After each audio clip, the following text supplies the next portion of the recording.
Bismillahirrahmanirrahim. Assalamualaikum warahmatullahi wabarakatuh.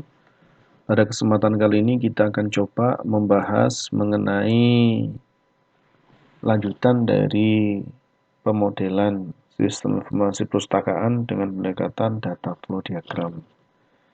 Pada pembahasan sebelumnya kita sudah bahas terkait dengan konteks diagram, di mana konteks diagram ini adalah menggambarkan sistem informasi perpustakaan secara umum, yang mana melibatkan ada external entity, mahasiswa, dan petugas misalnya, dan beberapa data flow yang sudah kita definisikan. Langkah berikutnya adalah dari proses yang ada ini, secara umum kita breakdown ke dalam sebuah proses yang lebih umum lagi, yaitu pada diagram level ke 1 atau level ke 0 ya. Caranya bagaimana? Kita harus pastikan di sini sudah ada tanda plus ya.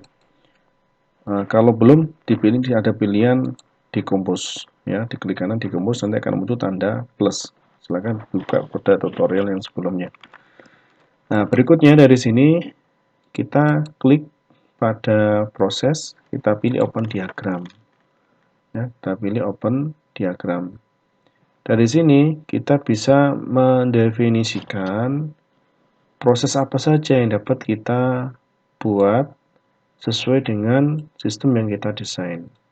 Dan pada level 0 ini perlu kita perhatikan bersama, harus ditambahkan sebuah data store. Kemudian prosesnya kita rinci lagi. Misalnya kalau kita analisis dari flow yang sudah ada, dari flow yang ini, ya, ini kita bisa mendefinisikan berarti ada data store untuk menyimpan mahasiswa, ada proses untuk pendaftaran mahasiswa, ada proses pendaftaran petugas, ada juga proses untuk pengembalian buku dan peminjaman buku. Ini tergantung dari konteks diagram sudah kita desain berikut ini. Nah, baik, kita akan coba menggambarkan untuk level ke 0 dari data flow diagram sistem informasi perpustakaan, kita tambahkan sebuah proses baru.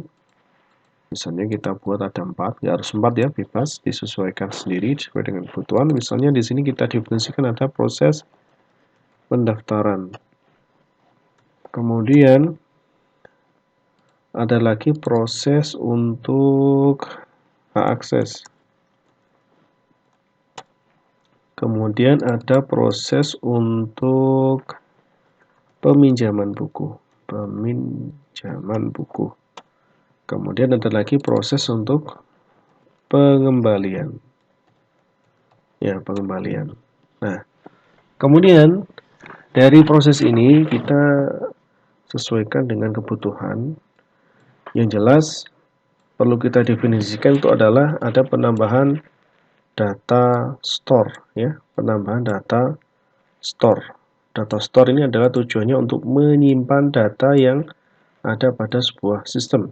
Ingat, pendekatan pada data flow diagram ini adalah pendekatan secara logik, beda seperti flowchart secara fisik. Baik, sekarang kita akan coba mendefinisikan, dan setiap flow perlu diperhatikan harus melewati proses dulu baru bisa inputan maupun keluaran, harus melewati proses dulu. Tidak boleh mahasiswa langsung di-linkkan flow-nya dengan data store ini, tidak bisa. Harus melalui proses apa dulu. Baik, sekarang kita akan coba praktekkan. Misalnya eksternal mahasiswa, ini ada proses flow untuk input data, nanti tersimpan dalam sebuah data store. Ini data store yang kita kasih keterangan ya. Misalnya data store mahasiswa. Ya, baik, data store mahasiswa. Kemudian dari sini, kalau ini kan pakai flow ya. Jadi untuk data store kita menggunakan notasi nih, resource flow. Kita klik, misalnya mahasiswa melakukan pendaftaran, nanti akan muncul di sini. Ya, kita tarik seperti ini. Bisa kita sesuaikan. Ya, bisa kita sesuaikan ya dengan kebutuhan. Kemudian jangan lupa ini kita definisikan kita save dulu ya, kita save dulu. Dan kita coba untuk menambahkan pada ranjangan berikutnya ya, ranjangan berikutnya, yang mana untuk bagian display preference ini jangan lupa untuk flow-nya pilih stereotype name, jangan lupa ya, ke all symbol ya, jadi supaya tampil di sini aliran datanya ya. Baik, kita tuliskan di sini, misalnya namanya itu adalah data mahasiswa ya. Kita tuliskan seperti ini, kita klik OK. Kemudian ya, resource flow-nya ini kita kasih keterangan, misalnya data mahasiswa valid. Untuk proses apa di sini? Yaitu untuk create misalnya dan update. Ya, kita klik play. Ya. Maka di sini akan muncul. Nah, kalau nggak muncul juga di sini, kita pilih tool. Jangan lupa ya, kita pilih tool, kemudian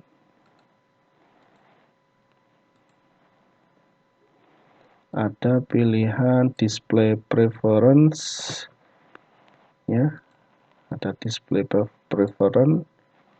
Kita pilih resource flow sama, karena tadi resource flow kan, kita pilih stereotype, pilih name, klik OK, pilih all symbol. Nah, nanti akan muncul keterangannya.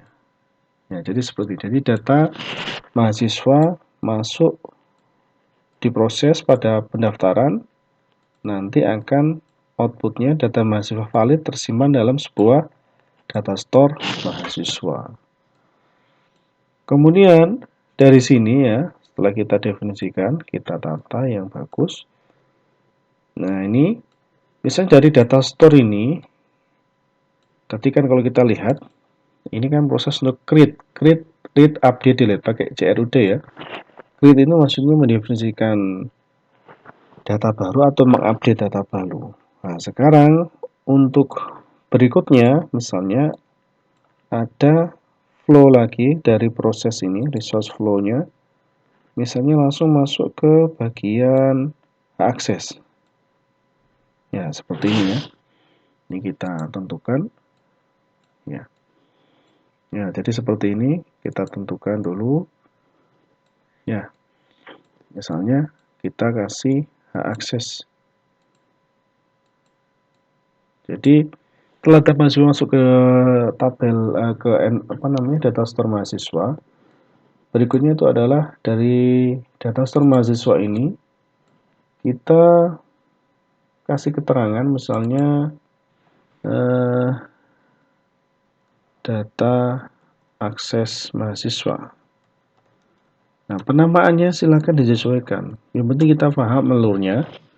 Dari mahasiswa masuk ke proses, kemudian dari proses ini masuk ke data store, tempat penyimpanan datanya di tabel mahasiswa misalnya ya.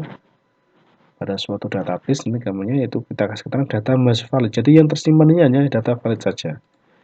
Setelah di sini kita pilih, karena ini untuk mengakses, jadi seperti username password kan tersimpan dalam suatu database yang terletak pada suatu tabel tertentu.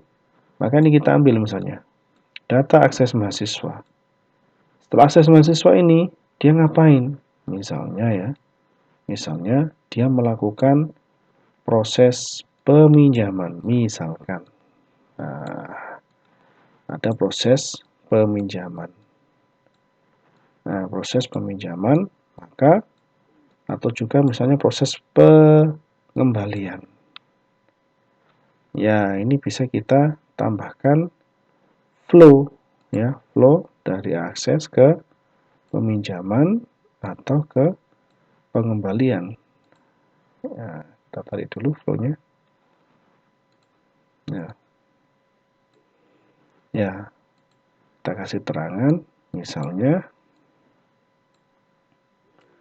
nah kita usahakan gambarnya itu nggak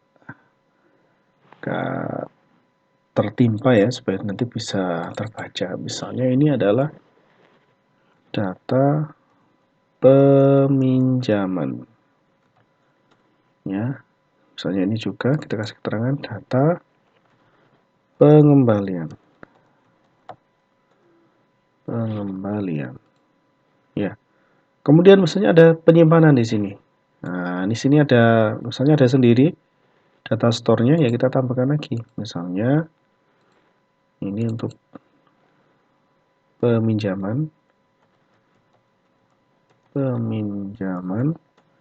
Kemudian ini untuk data store, penyimpanan untuk pengembalian.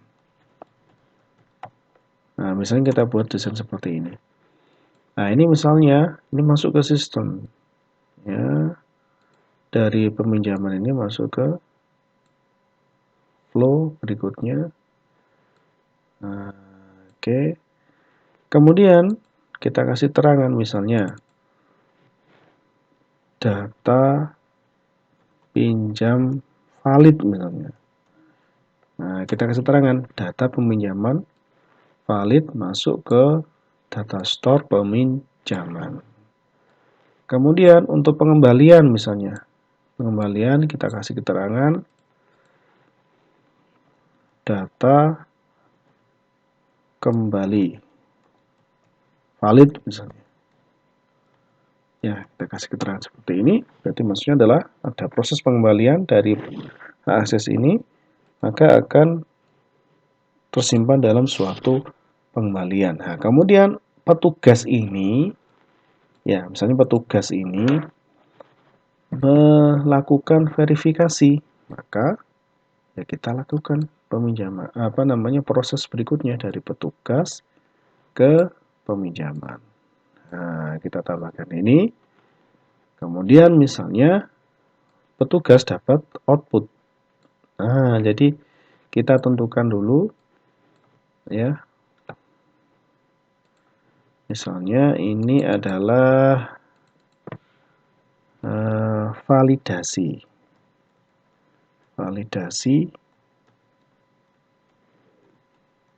peminjaman. Ya, validasi peminjaman. Kemudian dari sini ya. Kemudian kita tambahkan satu lagi, itu misalnya report atau laporan nih ya, peminjaman. Jadi petugas dapat report untuk peminjaman. Nah, ini contoh perancangannya seperti ini. Nah, berikutnya misalnya pengembalian juga sama. Ini ternyata pengembalian juga perlu ada validasi. Maka ya kita atur gambarnya sedemikian rupa supaya nanti mudah dibaca ya. Jangan sampai nanti nggak karu-karuan. Nah, ini kita pindah dulu, nggak masalah. Ya, ini saya geser dikit supaya apa? Ini bisa nggak terlalu ini ya, nggak terlalu numpuk-numpuk. Nah, ini misalnya pengembalian.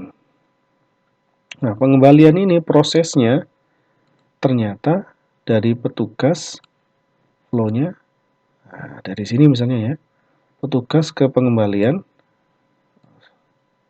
Nah, klik dari proses ini, misalnya petugas melakukan validasi. Setelah validasi, mendapatkan report dari proses pengembalian ke petugas. Reportnya misalnya report pengembalian buku. Nah, ini kita tarik. Nah, langsung aja kita lepas pada bagian ini. Nah, gini. Maka kita kasih keterangan di sini. Misalnya validasi pengembalian. Nah, terus berikutnya petugas mendapatkan report pengembalian. Ya, report pengembalian. Ya, jadi dari sini jelas tergambarkan ya, jelas tergambarkan fungsinya dari pendekatan data flow diagram ini. Dan diusahakan, karena kalau sistemnya kompleks seperti ini ya, kita usahakan gambarnya ya jangan berantakan ya. Diusahakan yang bisa terbaca. Jadi sekali lagi saya jelaskan di sini, misalnya ini pengembalian ya. Misalnya ini sebenarnya belum lengkap. Nanti silakan Anda lengkapi sendiri. Yang lebih kompleks lagi misalnya denda, ini belum ada.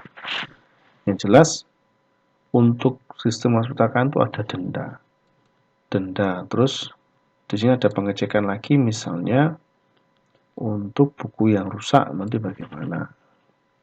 Kemudian perpustakaan juga ada hubungannya ketika mahasiswa lulus. Ya, ketika mahasiswa lulus itu mengembalikan tanggungan atau buku atau menyumbangkan bukunya ke perpustakaan, entah dibeli atau apa. Nah, itu tercatat di sistem juga. Silahkan ditambahkan sendiri sesuai dengan kreasi masing-masing. Nah, ini untuk sistem informasi perpustakaan. Jadi, intinya di sini itu adalah untuk level 0 pada data flow diagram sistem informasi perpustakaan ini mengacu pada konteks diagram pada DFD sistem informasi perpustakaan. Jadi ini kita mengacu pada pembahasan yang sebelumnya sudah kita selesaikan. Nah, pada kesempatan kali ini jelas kita turunkan misalnya dari konteks diagram itu ternyata ada beberapa proses. Di antaranya pendaftaran, pengembalian, hak akses, peminjaman, dan masing-masing ini ingat dalam penggambaran DFD harus ada input, kemudian proses, keluar, output. Nah, ini yang perlu diperhatikan. Ada input, proses, output. Ya, itu yang wajib diperhatikan. Nah, silakan langkah berikutnya itu adalah silakan Anda lengkapi pengembangan data flow diagram sistem informasi perpustakaan yang lebih kompleks lagi. Yang jelas pada penggambaran ini masih kurang denda, masih kurang pengecekan mahasiswa yang mau yudisium atau lulus, penghitungan kira keterlambatan dan seterusnya. Silakan berkreasi sesuai dengan kemampuan masing-masing. Terima kasih. Kurang lebihnya mohon maaf. Assalamualaikum warahmatullahi wabarakatuh.